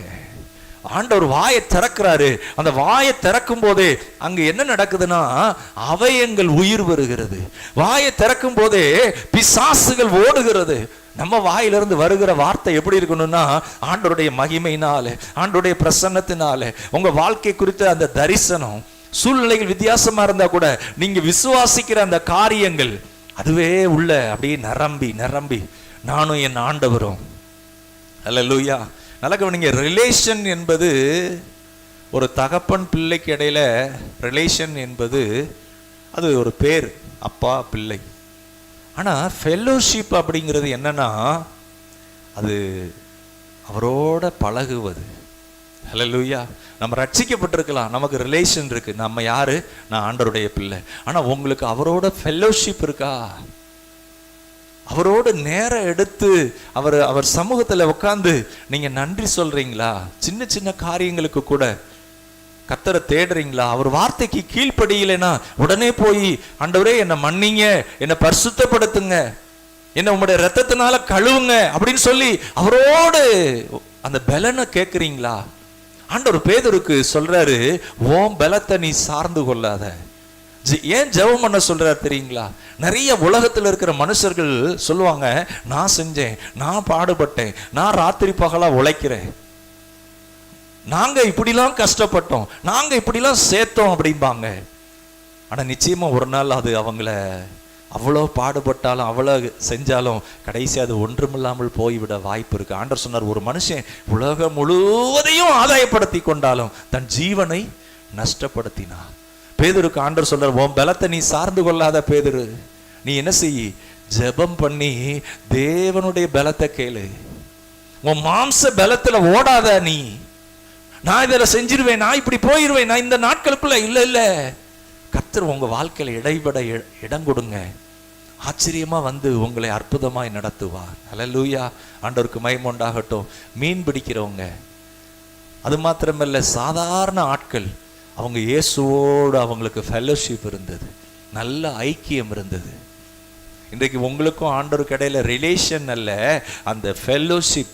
ஒவ்வொரு நாளும் உத்தமமாக, ஒவ்வொரு நாளும் ஆண்டவரோடு உண்மையாக உங்களுக்கு கொடுக்கப்பட்ட அந்த காரியங்கள்ல ஊக்கமான ஜெபம், அந்த அந்த உறவு இருக்கு பாத்தீங்களா, அது உங்களை கர்த்தர் உயர்த்துவார். ஹல்லேலூயா. அந்த ஃபெல்லோஷிப் இல்லாம நம்ம வாழ்க்கையில வெற்றி பெற முடியாதுங்க. அந்த அந்த பூ இருக்கு பாத்தீங்களா, பூ அந்த நாரோட சேர்ந்த உடனே அந்த நாரு பூவும் சேர்த்து கட்டுறாங்க. கொஞ்ச நாள் கழிச்சு என்ன ஆகுதுன்னா அந்த பூ தனியா போயிருது. ஆனா இந்த நாருக்குள்ள என்ன இருக்குன்னா, அந்த பூவோட சேர்ந்த நாரும் அதுக்கு ஒரு நறுமணம் வந்துருது. ஒரு காட்டன் பாக்ஸ், அதாவது ஒரு அட்டட்டப்பா, அதுல சாண்டல் அதுக்குரிய பொருட்கள் எல்லாம் இருந்தது. எங்களுக்கு அந்த பலசரக்கு ஜாமான் வைக்கிறப்ப அந்த அட்டட்டப்பாவை அதில் வச்சு கொடுத்துருக்குறாங்க. அந்த டப்பால இருந்து தொடர்ந்து 2-3 நாள் எங்கேயோ இருந்து ஒரு நல்ல நறுமணம் வருதுன்னு பார்த்தா, அந்த காட்டன் பாக்ஸ் அட்டட்டப்பால அதை மோந்து பார்த்தா சாண்டல் வாடை கம கம கமன்னு, உள்ள அந்த பொருள் இல்லை. ஆனா இன்னைக்கு வரைக்கும் கிட்டத்தட்ட 1 மாசம் இருக்கும், அது உள்ள அந்த நறுமணமா இருந்து கொண்டே இருக்கிறது. நீங்க இயேசுவோடு அவரோடு பழகுவீர்களானால், அவரோடு உத்தமமாய் நடப்பீர்களானால், அவர் உங்களை வெட்கப்பட விட மாட்டாரு. உங்க வாழ்க்கையை அவர் உயர்த்துகிறது நிச்சயம். ஒருவேளை பாடுகள் இருக்கலாம், யோசேப்பு பாடுகள் வழியே போகலாம். ஆனா யோசேப்பை தெரிந்து கொண்ட கர்த்தர், அந்த யோசேப்பு சொல்றாப்புல, தேவன் என்னை அப்படி அனுப்பினார். அந்த பார்வை எங்க இருக்கு பாருங்க. கைவிடப்பட்ட போது, சகோதரர்களால அடித்த போது, அவங்க அப்பா அம்மா பேக்ரவுண்ட் எதுவுமே இல்லை, ஆனா தேவன் அவனோடு துணையாக இருந்தார். தேவன் அவனை நடத்தினார். ஒவ்வொன்றிலையும் அந்த யோசேப்போடு கர்த்தர் இருந்தார். அந்த உத்தமத்தை தனக்குள்ள உருவாக்கி கொண்டான். என்ன வாழ்க்கை, என்ன இது அப்படின்னு சோர்ந்து போகல, கெட்டு போகல. நிறைய பேர் என்ன செய்யறாங்க, இந்த கிறிஸ்தவ ஜீவிதத்துல போதும் அப்படின்னு விட்டுறாங்க. இல்ல இல்ல, தேவன் வைத்திருக்கிற அந்த மகத்தானதை மிஸ் பண்ணிடாதீங்க. தேவன் வச்சிருக்கிற அந்த வாக்கு தத்தத்தை இழந்துடாதீங்க. அவர் தலைமுறை தலைமுறைக்கும் ஆண்டவர். ஹல்லேலூயா. அவர் யாரு? தலைமுறை தலைமுறைக்கும் ஆண்டவர். பாருங்க, தீமோத்தேயுவை பத்தி பைபிள்ல ஆண்டவர் சொல்றாரு, இந்த விசுவாசம் உன் பாட்டிக்குள்ள இருந்தது, அது உன் தாய்க்குள்ள இருந்தது. அடுத்து சொல்றாரு, அது உனக்குள்ள இருக்கு. இன்றைக்கு கர்த்தர் உங்களை என்னையும் தலைமுறைக்காக அபிஷேகம் பண்ணி இருக்கிறார். ஹல்லேலூயா. இன்றைக்கு அடுத்த ஜெனரேஷன் உங்க மூலமா கர்த்தர் அதை எதிர்பார்க்கிறார். உங்க மூலமா அந்த பிள்ளைகளுக்கான அந்த காரியங்களை நீங்க செஞ்சிருக்கிறீங்களான்னு பார்க்கிறாரு. அவங்கள எந்த அளவு ஆண்டவரோடு பழக்க வச்சிருக்கிறீங்க, ஆண்டவரோடு ஆண்டவரை குறித்த அறிவை வெளிப்படுத்தி இருக்கிறீங்க. ஓசியால போட்டிருக்கு, என் ஜனங்கள் அறிவில்லாமையினால சங்காரமாகிறார்கள். அறிவுனா வேற, the worldly knowledge இல்ல, ஆண்டவரை குறித்த அறிவு இல்ல, தேவனை குறித்த அறிவு இல்ல. நீ என் வேதத்தை மறந்தாய், ஆதலால் நான் உன் பிள்ளைகளை மறந்தேன் அப்படிங்கிறாரு. அப்ப அந்த அறிவுங்கிறது என்னன்னா, இன்னைக்கு நிறைய அறிவு இருக்கலாம், அந்த புக்கு இந்த புக்கு நிறைய படிக்கிறது இருக்கலாம். ஆனா ஆண்டவரை பற்றிய இந்த அறிவு நம்ம பிள்ளைகளுக்கு சொல்லி கொடுக்கலைன்னா, அந்த வேதத்தை கற்றுக் கொடுக்கலைன்னா, ஆண்டவர் சொல்றாரு, உன் பிள்ளைய நான் மறந்து விடுவேன். ஆண்டவர் நம்ம பிள்ளைகளோட இல்லைன்னா எப்படி இருக்கும் பாருங்க. அதனாலதான் அவங்கள அந்த ஃபெல்லோஷிப்புக்குள்ள கொண்டு வரணும், ஐக்கியத்துக்குள்ள அவங்கள என்ன செய்யணும், நீங்க குடும்பமா அவங்கள அந்த ஆண்டவருக்குள்ள கொண்டு வரணும். அவங்கள அந்த ருசியை கொடுக்கணும், அந்த ஆண்டவருக்குள்ள அந்த அந்த சுவையை கொடுக்கணும். நீ ஆண்டவர் உனக்கு வர்ற பிரச்சனையில உன்னோடு இயேசு வந்து நிப்பாரு. அங்க பாருங்க, லேகியோன் பிசாசு பிடித்த மனுஷன், அவன் ஒண்ணுமே செய்யல, திக்கற்ற நிலையில இருக்கிறான். ஆனா இயேசு தேடி போறாரு. எவ்வளவு பெரிய பிரச்சனை, உயிர் போக போகுது, அவன் நிலைமை அப்படி இருக்கு. இரவும் பகலும் திக்கற்று போன நிலையில அவன் தன்னைத்தானே கொள்ளுகிறான். இன்னைக்கு எங்க பாவம் இருக்கோ, பாவத்தின் அடிமைத்தனம் இருக்கோ, ஒரு மனுஷனை அப்படியே அவனை கொல்லும். எங்க மனுஷனுக்கு விடுதலை இல்லையோ, அவன் தன்னை விடுவித்துக் கொள்ள அவனால் முடியாது. அவனுக்கு இரட்சகர் தேவை, அவனுக்கு இயேசு தேவை, அவனுக்கு இந்த வார்த்தைகள் தேவை, அவருடைய மீட்பு தேவை. இதை படிக்கும் போதுதான் அவங்க கண்கள் திறக்கப்படும். அன்பானவர்களே, இந்த வெளிப்பாடு கிடைக்கும். இந்த ரகசியம் அவங்களுக்கு தெரிஞ்சிருச்சுன்னா போதும், அவங்க எங்க இருந்தாலும் வெற்றியா மாற ஆரம்பிச்சிருவாங்க. அல்லேலூயா. அதனாலதான் வேதம் சொல்லுகிறது, பிள்ளையானவனை நடத்த வேண்டிய வழியில நடத்து, அப்பொழுது அவன் முதிர் வயதிலும் விடாது இருப்பான். பிள்ளைகளை நடத்தணும், பிள்ளைகளை ஒவ்வொரு வாரமும் அழைத்து கொண்டு வரணும். அந்த பிள்ளைகளுக்கு அவங்களுக்கு நிறைய கெட்டு போகிறது இருக்கு, அவங்க வாழ்க்கை தீமையானதுக்குள்ள போய் சிக்கி கொள்றதுக்கு நிறைய காரியங்கள் இருக்கு. அதனாலதான் வேதம் சொல்லுகிறது, அவர்கள் உட்காரும் போதும் எழுந்திருக்கும் போதும் படுத்திருக்கிற போதும் அவங்களுக்கு கருத்தாய் போதித்து, ரொம்ப கவனமா கருத்தா போதி, அதை குறித்து விளக்கத்தெல்லாம் சொல்லிக் கொடு. பிள்ளைகளுக்கு ஆண்டவரை குறித்த அறிவை சொல்லிக் கொடு, ஆண்டவருடைய அன்பை சொல்லிக் கொடு, ஆண்டவருடைய இரக்கம், ஆண்டவர் எவ்வளவு நல்லவரா இருப்பாரு, அவரை தேடும் போது எப்படிலாம் வெளிப்படுவாரு. ஒரு தகப்பன் தாய், நாங்க கூட உன்னை கைவிட்டுருவோம், ஆனா அவர் கைவிட மாட்டாரு. நாங்க வர முடியாத இடத்துக்கு அவர் வருவாரு. அவர் தான் உன்னை உண்டாக்கி இருக்கிறாரு. இந்த அறிவு ஒரு பெற்றோருக்குள்ள அந்த வெளிப்பாடு இல்லைன்னா அந்த பிள்ளைகள் எவ்வளவு சஃபர் ஆவாங்க. ஆண்டவர்கிட்ட கேட்கணும், ஆண்டவரே கடந்த ஆண்டுல ஒருவேளை நான் குறைவா இருந்திருக்கிறேன், மன்னிங்க ஆண்டவரே, நான் பிள்ளைகளை நடத்தலப்பா, அந்த குடும்பத்தை நான் நடத்தல, நான் உலக பிரகாரமா இது வேணும் அது வேணும்னு நினைச்சேன், ஆனா உண்மையா நடத்த வேண்டிய பிரகாரம் நடத்தல. கர்த்தருக்கு மகிமை உண்டாகட்டும். அவை நமக்குள்ள ஒருவேளை நீங்க ஒரு வாலிபரா இருக்கலாம், நீங்க ஜெபிக்கும் போது உங்க பெற்றோர் ஆசீர்வதிக்கப்படுவாங்க. நீங்க ஜெபிக்கும் போது, இந்த யோசேப்பு ஒரு வாலிபன், இவன் நிமித்தம் அவங்களுடைய பெற்றோர் எல்லாம் ஆசீர்வதிக்கப்பட்டாங்க, அவனுடைய ஃபேமிலி எல்லாரும் ஆசீர்வதிக்கப்படுறாங்க. கர்த்தரால் தெரிந்து கொள்ளப்பட்டிருக்கிற அப்படிப்பட்ட ஒரு பிள்ளையாக உங்க வாழ்க்கை இருக்குமானால், உங்க நிமித்தம் உங்களை சுற்றி அநேகர் ஆசீர்வதிக்கப்படுவாங்க. கர்த்தருடைய நாமம் மகிமைப்படுவதாக. வாசிக்கலாம், ரோமர் 8ஆம் அதிகாரம் 35. ரோமர் 8:35. பவுல் அப்போஸ்தலரை குறித்து அங்க நாம் வாசிக்கிறோம். சீக்கிரமா, உமது நிமித்தம் எந்நேரமும் கொல்லப்படுகிறோம். எல்லாரும் வாசிக்கலாம். உமது நிமித்தம் எந்நேரமும் கொல்லப்படுகிறோம், அடிக்கப்படும் ஆடுகளைப் போல எண்ணப்படுகிறோம், அடிக்கப்படும் ஆடுகளைப் போல எண்ணப்படுகிறோம் என்று எழுதியிருக்கிறபடி நேரிட்டாலும், என்று எழுதியிருக்கிறபடி நேரிட்டாலும், கிறிஸ்துவின் அன்பை விட்டு நம்மை பிரிப்பவன் யார்? கிறிஸ்துவின் அன்பை விட்டு நம்மை பிரிப்பவன் யார்? உபத்திரவமோ, உபத்திரவமோ, வியாகுலமோ, வியாகுலமோ, துன்பமோ, துன்பமோ, பசியோ, பசியோ, நிர்வாணமோ, நிர்வாணமோ, நாசமோசமோ, நாசமோசமோ, பட்டயமோ, பட்டயமோ, இவைகள் எல்லாவற்றிலும், எல்லாரும் வாசிக்கலாமா? இவைகள் எல்லாவற்றிலும் நாம் நம்மில் அன்பு கூறுகிறவராலே முற்றும் ஜெயம் கொள்ளுகிறவர்களாய் இருக்கிறோமே. ஹல்லேலூயா. இந்த பவுல் அப்போஸ்தலர் நிறைய பாடுகளை சந்திக்கிறார், நிறைய உபத்திரவங்கள் வழியா போறார். நல்ல கவனிங்க, இந்த பாடுகளை கண்டு பவுல் சோர்ந்து போகல. இயேசுவின் நிமித்தம் வருகிற பாடுகள். நீங்க இயேசுவின் நிமித்தம் ஆராதனைக்கு வர்றீங்க அப்படின்னா, உங்க பிள்ளைகளை நடத்துறீங்க, அதுக்குன்னே ஒரு சில பாடுகள் வரும். நீங்க வாலிப நாட்கள்ல நீங்க வேலை செய்யற இடத்துல நீங்க மட்டும் ஆண்டவருக்கு பயந்து நடக்கிறீங்க, அப்போ ஒரு சில பாடுகள் வரும். உங்க பிள்ளைகளை நீங்க கஷ்டப்பட்டு போராடி அந்த பாதையில உருவாக்கும் போது கெட்டு போகிறதுக்குன்னு எத்தனையோ பொல்லாத காரியங்கள் வரும். ஆனா அதுல நீங்க கவனமா அதை பாதுகாக்க வேண்டும். இங்க சொல்றாரு பவுல், உமது நிமித்தம் எந்நேரமும் நாங்கள் கொல்லப்படுகிறோம் அப்படிலாம் சொல்லிட்டு சொல்றாரு, கிறிஸ்துவின் அன்பை விட்டு என்னை பிரிப்பவன் யார்? கிறிஸ்துவின் அன்பு உங்களுக்குள்ள இருந்தா எந்த நிலையிலும் நீங்க என்ன செய்வீங்க? விடவே மாட்டீங்க. அந்த ஃபெல்லோஷிப் உறவு எங்க இருந்தாலும் நீங்க ஜெபிப்பீங்க. எவ்வளவு 1 கோடி ரூபாய் சம்பளம் கொடுத்தாலும் நீங்க கர்த்தரோடு இருப்பீங்க. ஏன்னா இந்த வேலையை கொடுத்தது கர்த்தர். ஆபேல் என்ன செய்யறாருன்னா, ஆட்டு மந்தை பெருகுது, நல்ல கொழுகொழுன்னு இருக்கு, பாக்குறப்ப அப்படியே ஷோகேஸ்ல அந்த போட்டி வைப்பாங்கல்ல, அதுல ஃபர்ஸ்ட் பிரைஸ் வர்ற மாதிரி ஆடு வளர்ந்துருது கொழுமையா. ஆனா அந்த அவங்க அப்பா சொல்லி கொடுத்துருக்கிறாரு, கர்த்தரை மறந்துடாதப்பா, கர்த்தரை நாங்க மறந்துட்டோம், அதனாலதான் நாங்க இந்த ஏதேன் தோட்டத்தை விட்டு வெளியே போனோம், சாபமா போயிட்டோம். இப்ப காணிக்கையை கொண்டு வர சொல்றாரு, அண்ணனையும் தம்பியும் 2 பேரையும் காணிக்கையை கொண்டு வர சொல்றாரு.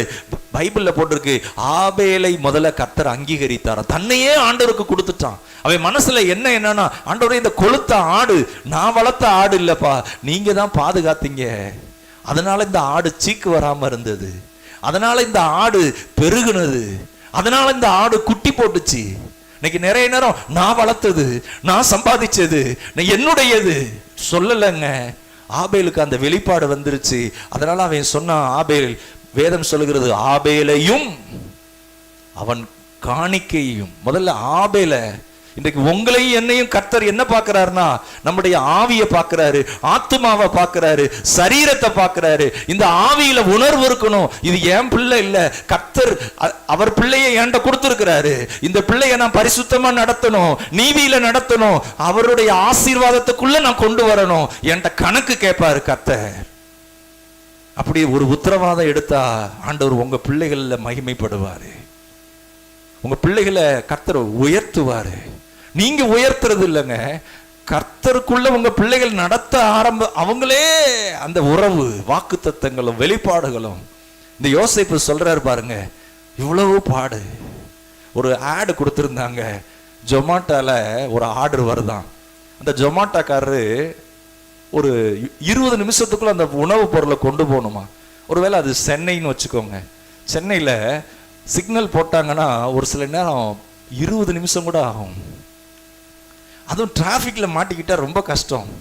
அப்போ இவர் என்ன செய்யறாரு, ஒவ்வொரு சேலஞ்சா 20 தடைகளை தாண்டி போய் உணவை போய் கொடுக்குறாரு. எத்தனை தடைகள்? 20. இந்த யோசேப்புக்கு எத்தனை தடைகள் தெரியுமா? ஒவ்வொரு தடைகள், ஒவ்வொரு சேலஞ்சஸ். அவங்க அப்பாட்ட ரொம்ப செல்லமா இருந்தவர், நல்ல ஃபேவரானதெல்லாம் அவருக்கு கிடைச்சது. ஆனா இப்ப பரலோக அப்பா மாத்திரம்தான் இருக்கிறாரு. ஆனா தேவனுடைய அன்பு, தேவனுடைய உத்தமம், தேவனுடைய அந்த ஜீவியம், தேவனோடு நடக்கிற ஒரு வாழ்க்கை. இந்த யோசேப்போடு கர்த்தர் இருந்தார். அப்பா இல்லை, சகோதரன் இல்லை, அந்த கலாச்சாரம் இல்லை, ஆனா கர்த்தர் யோசேப்போடு இருந்தார். அல்லேலூயா. இன்றைக்கு உங்க பிள்ளைகளோடு நீங்க இருக்கிறீங்களோ இல்லையோ, அந்த பிள்ளையை உண்டாக்கின தேவன், அந்த பிள்ளையை தாயின் கருவிலே தெரிந்து கொண்ட தேவன் அவர் இருப்பாரானால் அவங்க முன்னேற்றத்தை ஒருவரும் தடை பண்ண முடியாது.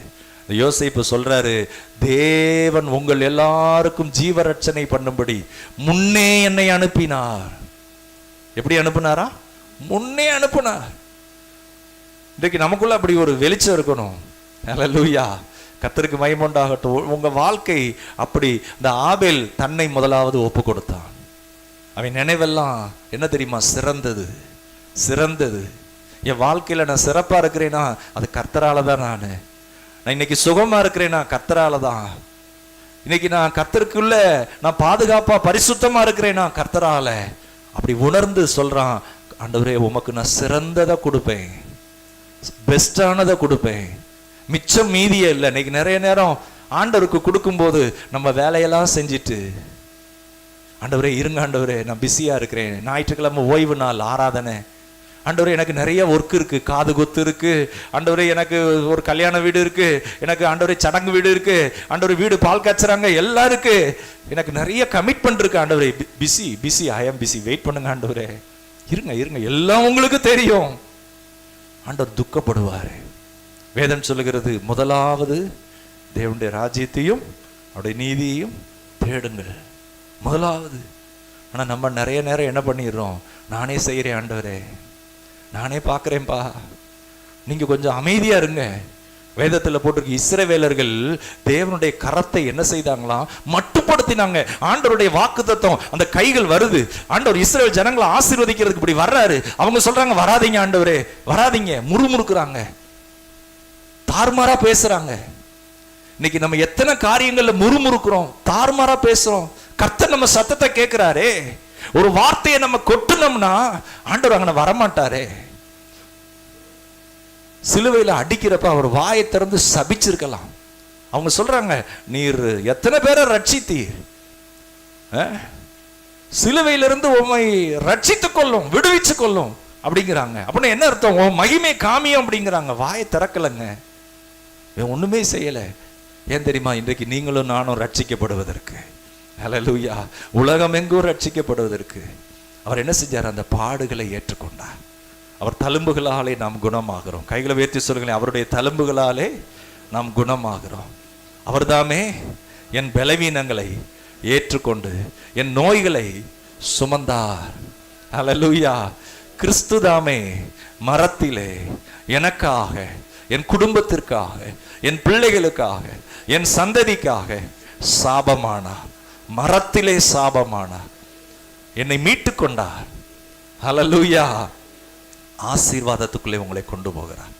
உபாகமம் 28 சொல்லப்பட்டிருக்கு, உன் கற்பக்கனி ஆசீர்வதிக்கப்படும், உன் மாப்பிசைகிற தொட்டி ஆசீர்வதிக்கப்படும், உன் களஞ்சியம் ஆசீர்வதிக்கப்படும், பூமியில் உள்ள சகல ஜனங்களிலும் நான் உன்னை மேன்மையா வைப்பேன். நீ வருகையிலும் ஆசீர்வதிக்கப்பட்டிருப்ப, நீ போகையிலும் ஆசீர்வதிக்கப்பட்டிருப்ப. உனக்கு மேல நான் நல்ல வானத்தை திறப்பேன். நம்ம எல்லாமே பரலோகம் இல்லைங்க, இந்த பூமியில வாழ்ற வாழ்க்கையை சொல்றாரு. நீ கடன் வாங்க மாட்ட, உன் களஞ்சியங்களை நிரம்ப பண்ணுவேன். நீ என்ன செய்வ? உனக்கு உன் கூடயே நான் வருவேன். வானத்தின் நல்ல மதகுகளை நான் உனக்கு திறப்பேன். தேசத்துல ஏற்ற காலத்துல மழை பெய்யும். ஹல்லேலூயா. கர்த்தர் உங்களை அப்படிதான் ஆசீர்வதிப்பார் இந்த ஆண்டு. எத்தனை பேர் அதை விசுவாசிக்கிறீங்க? ஹல்லேலூயா. அதற்கு நம்ம என்ன செய்யணும்னா, இயேசுவை போல. எப்படியா? இயேசுவை போல. உலக பிரகாரமா இருக்கிறது. ஒரு பிரச்சனை வந்தோடனே, சோதனை வந்தோடனே மனுஷன் என்ன செய்வான்? அந்த பாதையவே அவாய்ட் பண்ணிடுவான். வேண்டாம், அந்த பாதையில பிரச்சனையா இருக்கு அப்படின்னு. ஆனா வேதம் சொல்றது என்ன தெரியுமா? பாடுகள் மத்தியில அந்த பாதையில போகும்போதே பாசிட்டிவா பேசுறவங்க சொல்றாங்க, யூ கேன் டூ இட். நீ அப்படி சவால் விட்டு அந்த பாதையில போயிட்டு இருக்கிறப்ப உன்னால செய்ய முடியும் அப்படின்னு சொல்றாங்க. ஆனா வேதம் சொல்லுகிறது, பாடுகள் மத்தியிலே உங்க மனதை விட்டு விடாதபடி கர்த்தரோடு போகும்போது கர்த்தர் உங்க பாதையில வந்து சந்திப்பார். ஹல்லேலூயா. யோசேப்பை அன்றைக்கு கர்த்தர் சந்தித்தார். வேதத்துல அநேக தேவ மனிதர்கள் அவங்களெல்லாம் கர்த்தர் சந்தித்தார். உங்க வாழ்க்கையும் கர்த்தர் அப்படி மகிமையாக்குவார். 1 பேதுரு 4 அதிகாரம் 12 சீக்கிரமா. 1 பேதுரு 4:12. 1 பேதுரு 4 அதிகாரம் 12. பிரியமானவர்களே, உங்களை சோதிக்கும்படி உங்கள் நடுவில் பற்றி எரிகிற அக்கினியை குறித்து ஏதோ புதுமை என்று திகையாமல். இப்ப இந்த அக்கினியை பத்தி பேதுருக்கு ஒரு அண்டர்ஸ்டாண்டிங் வந்துருச்சு. சோதனை வந்தப்ப என்ன பண்ணாரு? அவர் அதுல நிக்கவே இல்லை, ஜெபிக்கவே இல்லை, அந்த ஒரு காரியங்கள்ல உத்தமமாவே இல்லை. ஆவி ஆத்துமாவா சரீரத்தை ஒப்பு கொடுக்கல. சொல்லுங்களேன், ஆவி ஆத்துமா சரீரத்தை அவருக்கு, இயேசுவுக்கு நான் அர்ப்பணிக்கிறேன். ஹல்லேலூயா. நிறைய நேரம் இந்த சரீரத்தை, ஆவிய, ஆத்துமாவை அவருக்கு அர்ப்பணிக்கிறது இல்லை. நம்ம தான் எஜமானா இருப்போம். சரீரமே நீ இதை செய், காலையில ஜெபம் பண்ணாத, நல்லா தூங்கு, கொரட்டை விட்டு. இந்த சரீரம் நல்லா சாப்பிடு, கவலை இல்லாம சாப்பிடு. ஃபாஸ்டிங்கா எடுத்துடாத, செத்து போயிடுவேன். இந்த சரீரத்துக்கு உள்ள இருந்து சொல்லும், ஒரு சரீரம் மனுஷன் சொல்லும், ஐயோ ஏதாவது ஆயிரும், நீ எவ்வளோ வேலை பார்க்குற, எவ்வளோ கஷ்டப்படுற, ஃபாஸ்டிங்லாம் வேண்டாம். அடுத்து சொல்லும் உள்ள இருக்கிற இந்த ஆவி மனுஷன், முறுமுறுத்துக்கிட்டே இரு, அது இல்லை இது இல்லை அப்படி இல்லை இப்படி இல்லை, ஃபோன் போட்டு முறுமுறு, அதுக்குன்னு ஒரு ஆளை வச்சுக்கோ, பேசிக்கிட்டே இரு, அது நடக்கல இது நடக்கல, ஐயோ அப்படின்னு சொல்லிக்கிட்டே இரு. இந்த மனம் இருக்கு பாருங்க, நன்றியே சொல்லாத மனம். என்ன செய்யாத? தாவீது சொல்றார், ஆத்துமாவே கர்த்தரை ஸ்தோத்திரி. ஒரு நேரம் நம்ம அப்படி முறுமுறுத்தா, ஆண்டவரே என்ன மன்னிங்கப்பா, ரத்தத்தினால என்ன கழுவுங்க, எனக்குள்ள இந்த முறுமுறுப்பு இருக்குப்பா, என் வாழ்க்கையில நிறைய துக்கம் இருக்கு, இந்த துக்கம் என்னை போட்டு அடியே அடக்குது பாருங்க. இந்த துக்கத்தை யார் தீர்க்க முடியுமா? வேதம் சொல்லுகிறது, பலத்தினாலும் அல்ல, பராக்கிரமத்தினாலும் அல்ல, கர்த்தருடைய ஆவியினால ஆகும். நம்ம சுமக்க முடியாது, நம்ம சுமந்தா செத்து போவோம். அதனாலதான் ஆண்டவர் சொல்றாரு, உன் பலத்தினால இல்ல, இந்த ஆவிக்குரிய வாழ்க்கை உன்னுடைய பராக்கிரமத்துல இல்ல. சொல்லுங்களேன், கையை உயர்த்தி சொல்லுங்க, என் பலத்துல அல்ல, என் பராக்கிரமத்துல அல்ல. திரும்ப சொல்லுங்களேன், என் பலத்துல அல்ல, என் பராக்கிரமத்துல அல்ல, ஆனா எனக்குள்ள வாசம் பண்ணுகிற, சொல்லுங்களேன், எனக்குள்ள வாசம் பண்ணுகிற ஆவியினால, கர்த்தருடைய ஆவியினால, பரிசுத்த ஆவியினால எல்லாவற்றையும் செய்ய, தடைகளை மேற்கொள்ள பலன் உண்டு. ஹல்லேலூயா. உங்களுக்குள்ள வாசம் பண்றாரு பாருங்க ஆவியானவர். அவர் என்ன செய்வார்னா, ஒடுங்கின ஆவிக்கு பதிலா துதியின் உடைய கொடுப்பாரு. ஹல்லேலூயா. துயரத்துக்கு பதிலா ஆனந்த தைலத்தை கொடுப்பாரு. ஒரு பாருங்க, ஒரு பெர்ஃப்யூம் இருக்கு, சாண்டல் வாடை வருது, உங்க மேல ஒரு தைலத்தை அவர் ஊத்துவாரு. அது எப்படி இருக்கும்னா, ரிஜாய்ஸ், அப்படியே களி கூர்ந்துகிட்டே இருப்பீங்க. ஆனந்த தைலம். சொல்லுங்களேன், ஆனந்த தைலம். ஹல்லேலூயா. எத்தனை பேருக்கு ஆனந்த தைலம் வேணும்? ஹல்லேலூயா. உங்களுக்குள்ள அப்படி ஒரு அபிஷேகத்தை கர்த்தர் ஊற்றுவார். நீங்க துதிச்சுக்கிட்டே இருப்பீங்க, கொஞ்ச நேரம் துதிச்சுக்கிட்டு இருப்பீங்க, உங்களுக்குள்ள அந்த தைலத்தை ஊற்றுவார் பாருங்க. அப்படி ஒரு வல்லம் வெடித்து கிளம்பு உள்ள இருந்து. கர்த்தர் சொல்லுவாரு, உன் கூட நான் இருக்கிறதுனால நீ தடைகளை என்ன செய்வ? தாண்டிடுவ. இந்த பேதுரு சொல்றாரு, உங்கள் மத்தியில பற்றி எரிகிற அக்கினி. அதை குறித்து என்னமோன்னு நினைக்காதீங்க, கொஞ்ச நாட்கள்ல உங்களுக்கு ஒரு பெரிய பலன் கிடைக்க போகுது, ஒரு மகிமையானது கிடைக்க போகுது. அந்த அனுபவத்தை கடந்து வந்துட்டு சொல்றாரு, உங்க மத்தியில் ஒரு அக்கினி பற்றி எரியுது, அதை பத்தி நீங்க என்ன செய்யாதீங்க, சோர்ந்து போகாதீங்க. அந்த வசனம் சொல்லப்பட்டிருக்கு, அதை வாசிக்கலாம். 13ஆம் வசனம், 4:13, 1 பேதுரு 4:13. கிறிஸ்துவின் மகிமை வெளிப்படும் போது நீங்கள் களிகூர்ந்து மகிழும்படியாக அவருடைய பாடுகளுக்கு நீங்கள் பங்காளிகளானதால் சந்தோஷப்படுங்கள். சொல்லுங்க, சந்தோஷப்படுங்கள். அடுத்து சொல்லப்பட்டிருக்கு, நீங்கள் கிறிஸ்துவின் நாமத்தின் நிமித்தம் நிந்திக்கப்பட்டால் பாக்கியவான்கள், ஏனென்றால் தேவனுடைய ஆவியாகிய மகிமையுள்ள ஆவியானவர் உங்கள் மேல் தங்கி இருக்கிறார், அவர்களாலே தூசிக்கப்படுகிறார், உங்களாலே மகிமைப்படுகிறார். கையை உயர்த்தி சொல்லுங்களேன், என்னாலே மகிமைப்படுகிறார். ஹல்லேலூயா. கையை உயர்த்தி சொல்லுங்க, அவர்களால தூசிக்கப்படுகிறார், என்னாலே அவர் மகிமைப்படுகிறார். ஹல்லேலூயா. அப்போஸ்தலர்கள் 4:5 அவங்கள கூப்பிட்டு வச்சு அடிக்கிறாங்க, அடிச்சு பாடுபடுத்திட்டு வெளியே விடுறாங்க. அப்போ அவங்க கையை உயர்த்தி சொல்றாங்க, உடம்பெல்லாம் காயம், வேதனை, ஆண்டவரே உம்முடைய நாமத்தினால இந்த பாடுகளை பெறுறதுக்கு நாங்க பாக்கியவானா இருக்கிறோமே அப்படின்னு சொல்லி துதிக்கிறாங்க. ஹல்லேலூயா. அவங்க பாடுபட்டதை பாக்கியம்னு நினைக்கிறாங்க. ஹல்லேலூயா. உங்க குடும்பத்தை இயேசுக்குள்ள நீங்க நடத்துறப்ப ஒரு சில பாடுகள், அவமானங்கள் எல்லாம் கேவலமா பேசலாம். என்னப்பா இயேசு பெரிய இயேசுன்னு சொல்றீங்க, ஜெபம் அது இதுங்கிறீங்க. பாடு, சோர்ந்துடாதீங்க, விட்டுறாதீங்க. உங்களுக்கான பலன் ரொம்ப சமீபமா இருக்கு. உங்களுக்குள்ள இந்த விசுவாசத்தை இன்னும் கொஞ்சம் அதிகமாக்குங்க, இன்னும் கொஞ்சம் துதிங்க, இன்னும் கொஞ்சம் ஸ்தோத்திரம் பண்ணுங்க, இன்னும் கொஞ்சம் அவருக்கு நன்றி சொல்லுங்க. ஆண்டவருக்கு முன்னாடி, ஆவியானவர் எனக்கு பலன் இல்லையா, என்னை பலப்படுத்துங்கன்னு கேளுங்க. அவர் வந்து உங்களை பலப்படுத்துவார். ஹல்லேலூயா. உங்க பலத்தை காட்டிலும் அவர் பலம் ரொம்ப அற்புதமானது, அவர் வல்லமை ரொம்ப அற்புதமானது. கர்த்தருக்கு மகிமை உண்டாவதாக. டோன்ட் கிவ் அப், விட்டு விடாதீங்க. ஏற்கனவே 1952ஆம் ஆண்டு ஃப்ளோரன்ஸ் சாட்விக் அப்படின்னு ஒரு அம்மா 26 மைல் அவங்க நீச்சல் அடிச்சு கடலை கடக்கிறதுக்கு பிளான் பண்ணாங்க. ஏற்கனவே அதை சொன்னேன். 25 மைல் வந்துட்டாங்க. அது எங்க இருக்குன்னா, கலிபோர்னியால இருந்து ஒரு தீவு, அது பேர் கரோலினா அப்படிங்கிற அந்த தீவு. அவங்க அந்த கடல்ல நீச்சல் அடிச்சு போறப்ப பின்னாடி பாதுகாப்புக்கு படகும் இருக்கு. அவங்களால முடியல அப்படின்னா அவங்களுக்கு தூக்கி ஹெல்ப் பண்றது.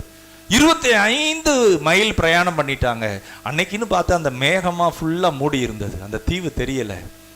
அவங்க முடியல, எங்க இருக்குன்னே தெரியல, பாதையே தெரியல. கடல்ல எல்லா பக்கமும், கடலுக்குள்ள போயிட்டா எந்த திசைன்னு தெரியாது. இப்ப மேகம் மூடி இருக்கு, முன்னாடி போகிறதா வலது கை போறதா தெரியல. விட்டுட்டாங்க. விட்டோன்னா கையை தூக்கிட்டாங்க, அவங்க போட்ல தூக்கிட்டாங்க. அந்த தீவுக்கு கரெக்டா ஒரே ஒரு மைல் தான். ரொம்ப ஃபீல் பண்ணாங்க. ஐயோ, இவ்வளவு தூரம் வந்துட்டோமே. அன்பானவர்களே, உங்க வாழ்க்கையில நெருங்கி வந்துட்டீங்க. அநேக ஜெனரேஷன் கர்சஸை இயேசுவின் நாமத்தை கொண்டு உடைச்சி நெருங்கி வந்துட்டீங்க. வாக்கு தத்தங்களை பெற்றுக்கொள்ள, அந்த வல்லமையை பெற்றுக்கொள்ள சமீபமா வந்துட்டீங்க. விட்டுறாதீங்க. அந்த அம்மா தீர்மானம் பண்ணாங்க, நான் இதை விட மாட்டேன் அப்படின்னு சொல்லி கொஞ்சம் நாட்கள் எடுத்துக்கொண்டாங்க. திரும்ப மனசுல வச்சாங்க. என்ன வச்சாங்க தெரியுமா? 25 மைல் நான் வந்துட்டேன், ஒரே ஒரு மைல் தான் வரல. அதை மனசுக்குள்ள வச்சாங்க. உன்னால 25 மைல் வர முடியும், இன்னும் ஒரே ஒரு மைல் தான் வர முடியல, இன்னும் கொஞ்சம் உன்னை பலப்படுத்திக்கோ அப்படின்னு சொல்லி அதை மனசுல வச்சுட்டு அவங்க கடந்துட்டாங்க. அதை வெற்றி பெற்றாங்க. ஹல்லேலூயா. அதுக்கப்புறம் இங்கிலீஷ் கால்வாய் அப்படிங்கிறத 2 முறை, அது ரொம்ப தூரம் இப்படி நீச்சல் அடிச்சு அவங்க போய் திரும்பி வந்திருக்கிறாங்க. நல்ல கவனிங்க, ஒரு காரியத்தை செய்யும் போது அன்பானவர்களே, நம்ம விட்டு விடக்கூடாது. நம்ம செத்து போற மாதிரி இருக்கும். ஐயோ, இப்படிலாம் ஒரு அவமானமா அப்படின்னு இருக்கும். இல்ல, அங்க ஆண்டவர் கூட இருக்கிறாரு. கர்த்தராகிய இயேசு அங்க வந்து உங்களை உயிர்ப்பிப்பா, உங்களை பலப்படுத்துவா. அன்றைக்கு யோசேப்பை உயர்த்தினது போல கர்த்தர் உங்களையும் உயர்த்துவா. அந்த பாடுகள் மத்தியிலே வந்து கர்த்தர் உங்களை சந்திப்பார். உங்க வாழ்க்கையில இந்த சிறையிருப்பையெல்லாம் மாற்றி விடுவார். ஹல்லேலூயா. யோசேப்பு கையில முத்திர மோதிரம், அந்த மேலான ஸ்தானம், பிரதமரா இருக்கிறாரு, ராஜாவுக்கு அடுத்து ஒரு பெரிய ஸ்தானத்துல அது எங்க ஆரம்பிச்சது தெரியுமா? அந்த பாடுகள் மத்தியிலே நம்பிக்கை. அந்த பாடுகள் மத்தியில டோன்ட் கிவ் அப், விட்டு விடல. அந்த நம்பிக்கையில இன்னும் கொஞ்சம் ஆண்டவரே, எனக்கு இங்கெல்லாம் பலவீனம், இந்த இடத்துல எல்லாம் எனக்கு பலவீனம். கடந்த ஆண்டு இங்கெல்லாம் நான் நிறைய மிஸ் பண்ணிட்டேன், இந்த இடத்துல எல்லாம் நான் மிஸ் பண்ணிட்டேன். எனக்குள்ள இப்படிப்பட்ட கசப்பு இருந்தது, இப்படிப்பட்ட வீக்னஸ் இருந்தது, எனக்குள்ள பெருமை இருந்துச்சு, அதனால நான் மிஸ் பண்ணிட்டேன். நிறைய கணவன் மனைவிக்கு இடையில ஈகோ, நிறைய குடும்பங்கள்ல கர்சஸ் பண்றது, கணவன் மனைவியை கர்ஸ் பண்றது, மனைவி கணவனை கர்ஸ் பண்றது. அங்க நடுவுல பிசாசு வந்துடுறான், அவனுக்கு சிங்காசனம் போட்டுறாங்க. நல்லா கவனிங்க, இந்த ஈகோங்கிறது என்ன தெரியுமா? அங்க ஏதேன் தோட்டத்துல மனுஷனுக்கு வந்த சாபம். ஆதாம் ஏவாளுக்கு அந்த ஸ்திரீ ஆணுக்கு அடிமையாக இருப்பாள். அப்படின்னா என்ன அர்த்தம்? கணவர் ஒன்று நினைப்பாராம், மனைவி ஒன்று நினைப்பாங்களாம். அந்த கர்ஸ் இருக்கும்போது ரெண்டு பேருமே ஒருமனப்படவே முடியாதாம். அதுதான் சாபம். ஆனால் இயேசுக்குள்ள வரும்போது, அந்த கிறிஸ்துவின் சாயலை தரித்து கொள்ளும் போது, என் வீட்டுக்குன்னு நான் எதை விட்டு கொடுக்கணும்? என் பிள்ளை நல்லா இருக்க எந்த இடத்துல நான் தாழ்ந்து போகணும்? என் குடும்பத்தில் நான் எப்படிலாம் பிசாசுக்கு இடம் கொடுத்துட்டேன்? நீயா நானான அந்த ஈகோல எதெல்லாம் இழந்துட்டோம்? இந்த இழப்புக்கு நான் தான் காரணம் அப்படின்னு எந்த சகோதரன் உணர்கிறாரோ, எந்த சகோதரி உணர்கிறாங்களோ, கர்த்தர் அந்த குடும்பம் மகிமையாக மாறிவிடும். ஹல்லேலூயா. அந்த குடும்பமே ஒரு குட்டி பரலோகமா இருக்கும். ஒவ்வொரு நாளும் ஒரு பரலோகமா இருக்கும். அங்க அந்த குடும்பத்தின் நடுவிலே இயேசு உலாவுவார். நம்ம எழுந்து நிற்போம். கர்த்தர் நம்மை ஆசீர்வதிப்பாராக. ஸ்தோத்திரம் ஆண்டவரே. இந்த பாடல்ல தலைமுறையா இந்த பாடலை பாடி கர்த்தரை மகிமைப்படுத்துவோம். 10வது பாடல்.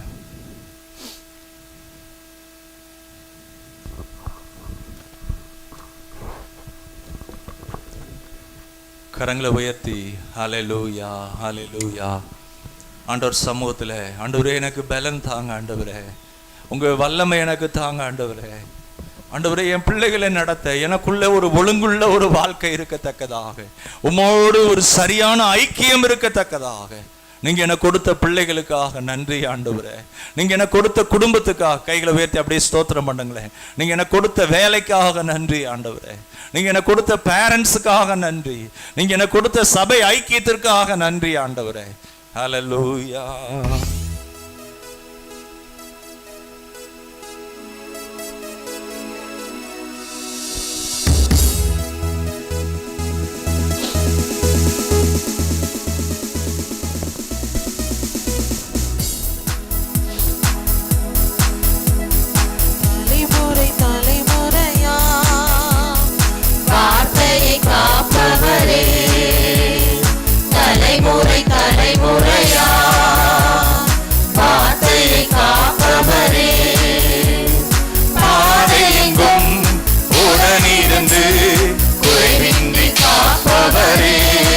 யோசேப்போடு இருந்தவர் தலைமுறையா ஆபிரகாமின் தேவன், ஈசாக்கின் தேவன், யாக்கோபின் தேவன்.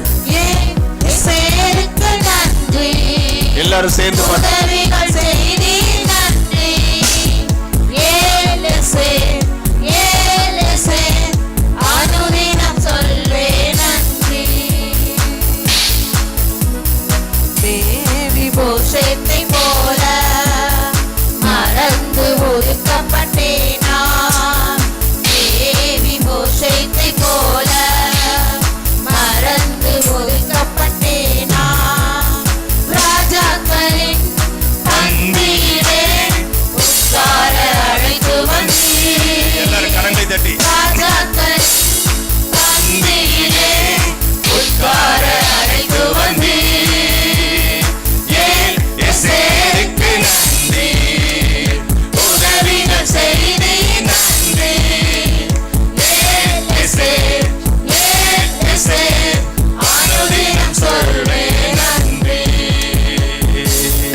சேர்ந்து எல்லாரும் பாடுவோம்.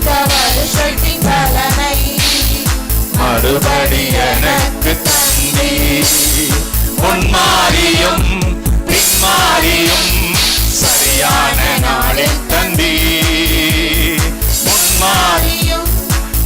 மாறியும் சரியான நாளில் தந்தி. ஏசேருக்கு நன்றி, உதவிகள் செய்தி நன்றி.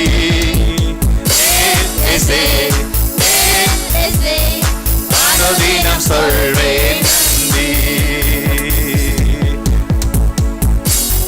தலைமுறை தலைமுறையா வார்த்தையை காப்பவரே, தலைமுறை தலைமுறையா வார்த்தையை காப்பவரே, பாதை எங்கும் உடனிருந்து குறைவின்றி காப்பவரே, என் பாதையெல்லாம் உடனிருந்து குறைவின்றி காப்பவரே. இயேசுவுக்கு நன்றி, உதவிகள் செய்தி நன்றி.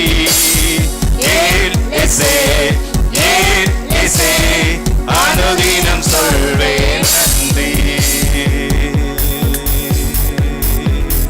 இயேசு ராஜா நன்றி, இயேசு ராஜா நன்றி. இயேசுவே அனுதினம் சொல்வேன் நன்றி. ஹல்லேலூயா, ஹல்லேலூயா, ஹல்லேலூயா. எல்லாரும் கரங்களை தட்டி கர்த்தர் நாம் மகிமைப்படுத்துவோம். ஹல்லேலூயா. Thank you Lord. நன்றி ஆண்டவரே.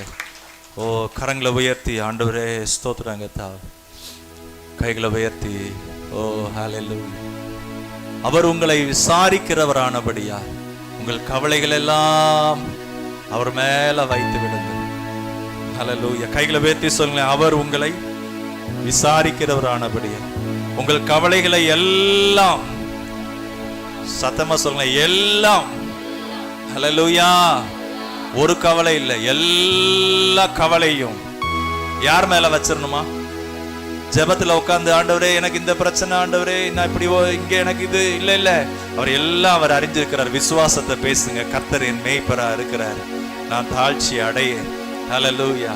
கிறிஸ்து எனக்காக சிலுவையில அந்த மரத்துல சாபமானாரு.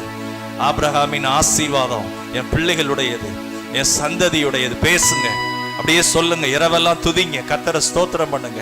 உங்க பாதையில வந்து கர்த்தர் சந்திப்பா, உங்க வாழ்க்கையில வந்து சந்திப்பா. உங்க கூடாரத்தை அவர் திரும்ப எடுத்து நிறுத்துவார். ஹல்லேலூயா. முன்மாறியும் பின்மாறியும் கர்த்தர் அவர் பெய்ய பண்ணுவார். ஹல்லேலூயா. ஸ்தோத்திரம் ஆண்டவரே, ஸ்தோத்திரம் ஆண்டவரே, ஸ்தோத்திரம் ஆண்டவரே. எல்லாரும் வாய்களை திறந்து கரங்களை உயர்த்தி, ஆண்டவரே என் வாழ்க்கையில நான் ஜெபிக்கிறதுல உத்தமமா இல்ல ஆண்டவரே, உம்மோடு எனக்கு ஐக்கியம் இல்லப்பா, பரிசுத்தம் இல்லை, நம்முடைய ரத்தத்தினால கழுவுங்க ஆண்டவரே. நான் ஞானஸ்தானம் எடுத்தோம் ஆண்டவரே, நான் விட்டுட்டேன்பா, என் வாழ்க்கையில உத்தமா இல்லை, அதனால என் வாழ்க்கையில நிறைய குழப்பம், என் வாழ்க்கையில நான் மாறுபாடா இருக்கிறேன், என்னை மன்னிங்க ஆண்டவரே. ஆண்டவரோடு ஒப்புரவாகுங்க ஆண்டவரே, எனக்கு பலன் தாங்கப்பா, உமக்கு உண்மையாயிருக்க எனக்கு உதவி செய்யுங்க. என் கூடாரத்தை திரும்ப நீங்க எடுத்து கட்டுங்க ஆண்டவரே. என் வீட்டுக்குள்ள நீங்க வாசம் பண்ணணும், என் வீட்டுக்குள்ள நீங்க தலைவரா இருக்கணும், எங்க வீட்டுல ஒரு குட்டி பரலோகமா இருக்கணும் ஆண்டவரே. கர்த்தர் ஒரு சில தீர்மானங்களை அவர் ஆசீர்வதிக்கிறார், உங்களுக்கு பலன் தர்றார். கைகளை உயர்த்தி அவர்கிட்ட பலன் கேளுங்களேன். பயத்தோடு, கர்த்தருக்கு பயப்படுற பயத்தோடு.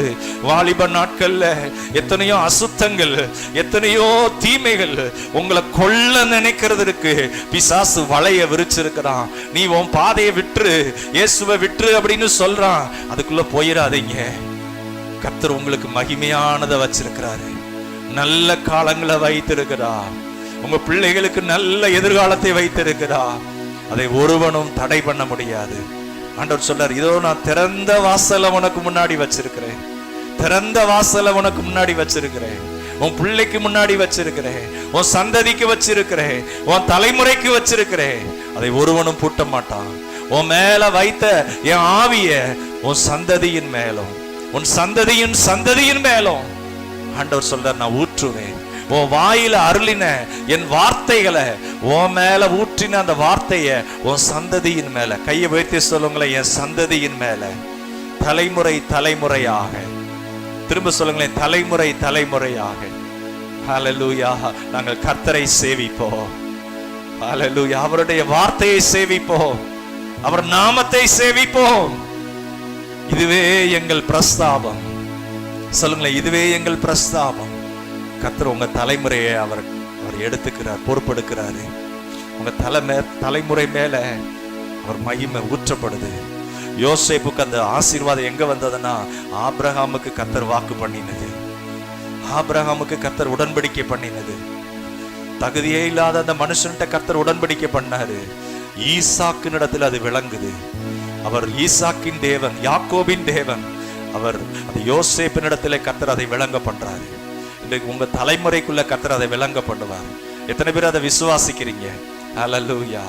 ஆண்டவரே உமக்கு ஸ்தோத்திரம். ஆண்டவரே, ஆண்டவரே உம்முடைய பிள்ளைகளுடைய கரங்களை நீங்க பிடிக்கிறதற்காக, பலப்படுத்துகிறதற்காக, உம்முடைய காயங்களாலே குணமாக்குகிறதற்காக, கற்ப கனி ஆசீர்வதிக்கப்படுகிறதற்காக, இந்த நேம் ஆஃப் ஜீசஸ் உம்முடைய பிள்ளைகள் அவங்க எடுக்கிற தண்ணி ஆண்டவரே அது மருந்தாக, அப்பத்தையும் தண்ணீரையும் ஆசீர்வதிப்பேன்னு சொன்னீங்களே, அதை ஆசீர்வதிக்கிறதுக்காக ஆண்டவரே படிக்கிற பிள்ளைகள் அவங்களுடைய வாழ்க்கை மகிமையாயிருக்க ஜெபிக்கிறோம்.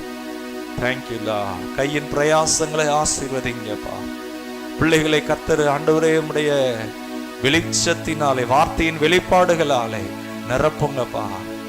ஆசீர்வதிங்க, ஆசீர்வதிங்க. எல்லா மகிமையும் உமக்கு செலுத்துகிறோம் ஆண்டவராகிய இயேசுவின் நாமத்தில் பிதாவே, ஆமென், ஆமென். நாத்துமாவே கர்த்தரை ஸ்தோத்திரி, முழுமையோட பரிசுத்த நாமத்தை ஸ்தோத்திரி. நாத்துமாவே கர்த்தரை ஸ்தோத்திரி, அவர் செய்த சகல உபகாரங்களையும் மறவாதே. ஆமென். நம்முடைய கர்த்தராகிய இயேசு கிறிஸ்துவின் கிருபையும், பிதாவாகிய தேவனுடைய அன்பும், பரிசுத்த ஆவியானுடைய அன்னைய ஐக்கியமும், வழிநடத்தலும், சமாதானமும், ஆறுதலும் நம் அனைவரோடும் இன்றும் என்றும் சதா காலம் இருப்பதாக. ஆமென். அல்லேலூயா. கர்த்தர் உங்களை ஆசீர்வதிப்பார்.